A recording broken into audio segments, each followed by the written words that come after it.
Ladies and gentlemen, this game was played in the 63-64 US Championship between Bobby Fischer and Benko.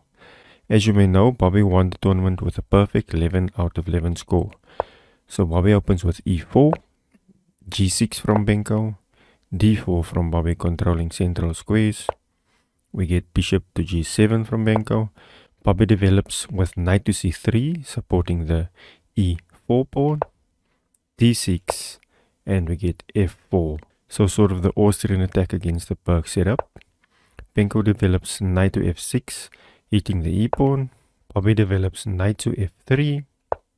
We get castles and bishop to d3, reinforcing the pawn on e4.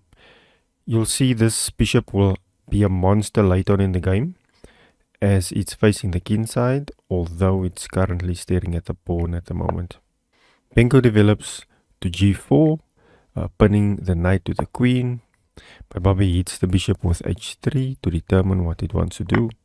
We get takes and takes with the queen, and knight to c6, hitting the d-pawn.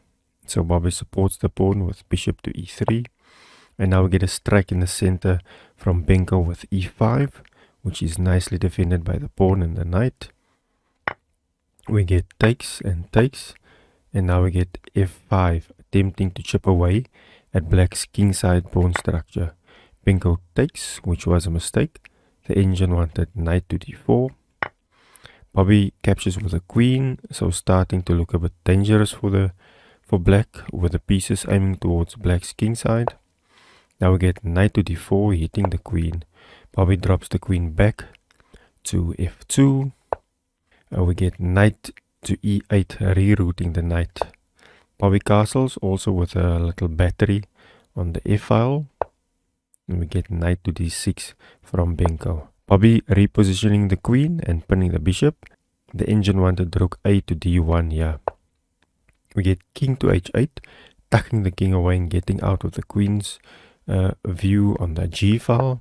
We get queen to g4, c6, and then queen aligning with the king again on h5. Ladies and gentlemen, and we get a blunder from Benko.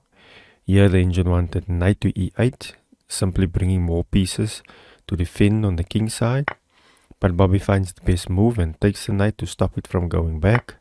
Benko recaptures with a pawn, and now we get the stunning rook to f6, which looks like a free rook, but if you take it, there's no going back, as follows. So if you take it, it's basically mate in 4, and then you get e5, ladies and gentlemen, and you're busted because it's threatening mate in 1. Remember the monster bishop we spoke about earlier in the game? Yes, it comes alive with a fork, and no matter what you do, it's still mate in 3.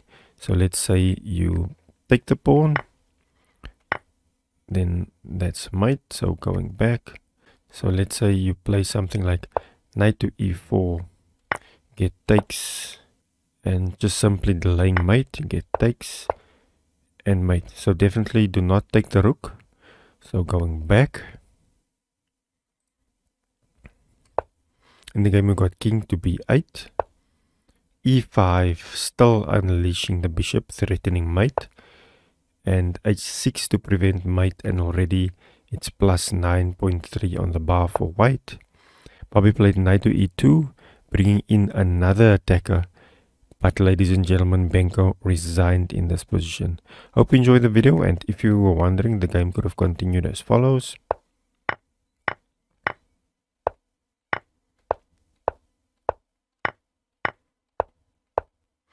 And you just busted with all the weak pawns. Knight g6-4 coming in, and you just lost. So I'll stop here and see you in the next video.